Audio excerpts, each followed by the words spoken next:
In this video, I'm going to show you how I find thousands of keywords in Semrush and how you could rank them fast.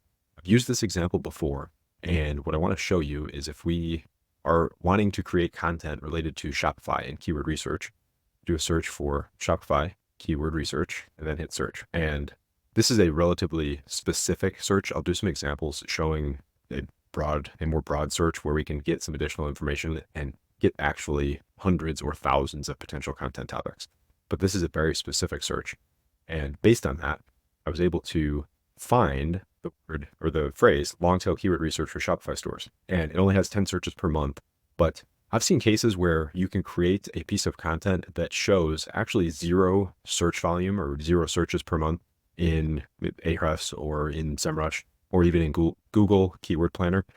And it actually produced hundreds of real visitors per month to the site for that specific keyword. So I always take these numbers with a grain of salt. And if it makes sense to have that content and it would be a valuable piece of content for your readers, then it absolutely makes sense to have that content on your site. Now, we have this keyword here, long tail keyword research for Shopify stores. I'm not going to go through the whole process of content creation for this one. I've done that in other videos, but I want to show you what this actually looks like. So I took this, hit the process basically, find the keyword, take the keyword and go into Surfer, and then I create an outline in there, and I'll show you an example of this later in the video as well with a different keyword, and then work to build that content in Surfer or using ChatGPT and make it so that it's edited, obviously, so it's a high quality piece of content. And by doing that, I was able to immediately rank that piece of content on page 2, but then over about a week time period, jumped up onto page 1 for the key phrase. And this is for the key phrase long tail keyword research for Shopify stores. Now it is bouncing between number 2 and number 3 mobily. And on desktop, it's at number 3 or 4 right now currently. But the other benefit is once you have this content, if it makes sense, you can create other forms of content based on this as well. And what I mean by that is if I do a search in Google for long tail keyword research for Shopify stores, we have the AI overview and then Shopify, and then my video actually ranks number 2 in the listing here after the AI search and after Shopify. And then my article is right here as well. So this is absolutely something that works extremely well, and you can rank immediately when you do this and when you find keywords that are not super competitive. So let's look at some other examples and see and give you some ideas as to how you can implement this for your site. So if we go into Semrush again, and I'm looking at the keyword now, coffee, the process for going through here and following this is typing in a relatively broad key phrase. So unless you know you want to work on something like Shopify keyword research or have content about that, type in a super broad seed keyword and then go in and view all however many keywords there are here. And in this case, we have over 370,000. So we need to filter this. It would make sense to filter this a little bit here. So one of the filters to use that I like to start with is word count and finding any keyword phrase that has at least 8 words in it. Even doing that filter, we still have 145,000 keywords to filter through, and some of these are extremely difficult to rank for. So the next metric to filter would be keyword difficulty percentage. And you can play around with this number a little bit depending on how strong your site is, how strong your domain is, and how much content you're actually, how many results you're getting from this content filtering. So for this case here, let's start with something relatively easy. So 0 to 10 is actually in the lower than the cap for the very easy metric that Semrush has here. And doing that filter alone, now we have 177 keywords, 17,420 monthly searches. So still a huge opportunity in terms of monthly traffic and monthly potential for people who are looking specifically for coffee related keywords here. And they're not super competitive. The other filter you can do here, as you're reading through and looking through this manually, I see a lot of stuff here for tooth extraction. So if you don't want to have content for extraction or removal, you can do a filter to exclude keywords, and we can just remove extraction and removal, or remove, apply that filter. And now we have 143 keywords from 11,900 searches. So then you can, again, filter through here and get some ideas as to what would make sense.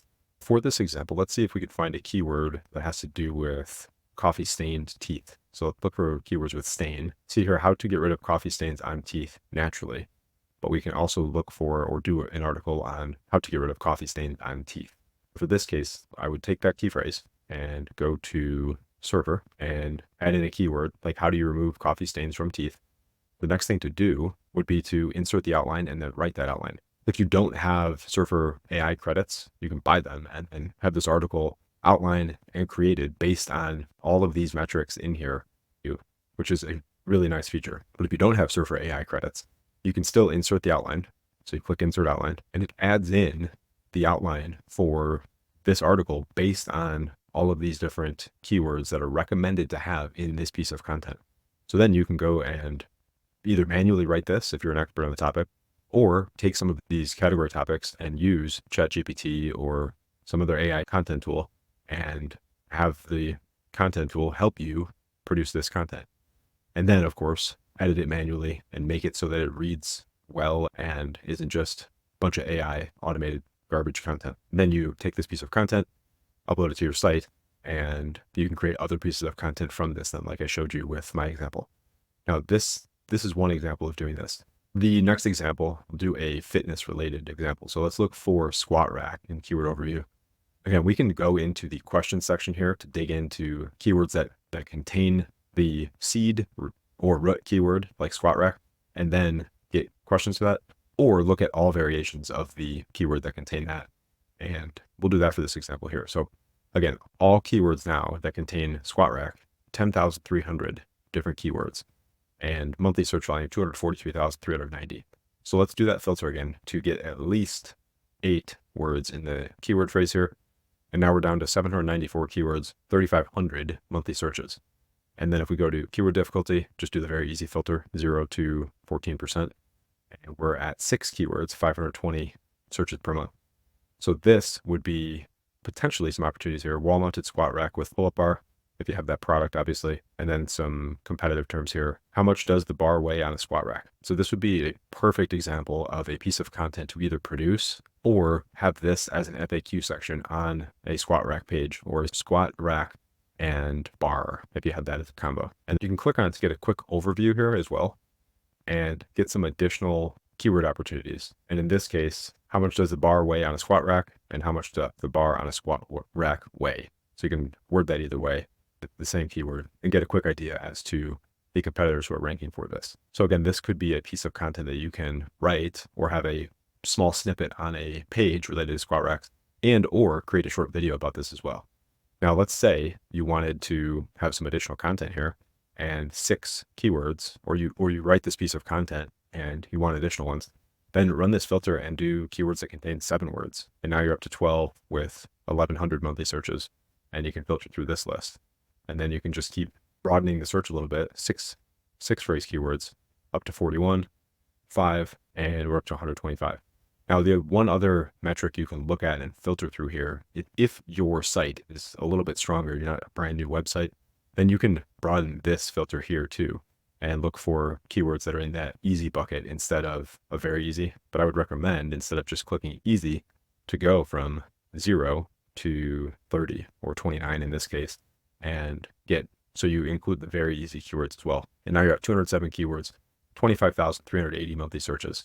And again, you can include and exclude filters in here if you're working on content specifically related to a Smith machine or a squat rack or whatever, and work to significantly build up your content base in terms of content on your site and or content for social or video or whatever.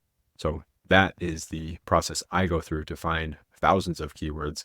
And in general, the easier the keyword difficulty is, the faster you'll be able to rank it as well.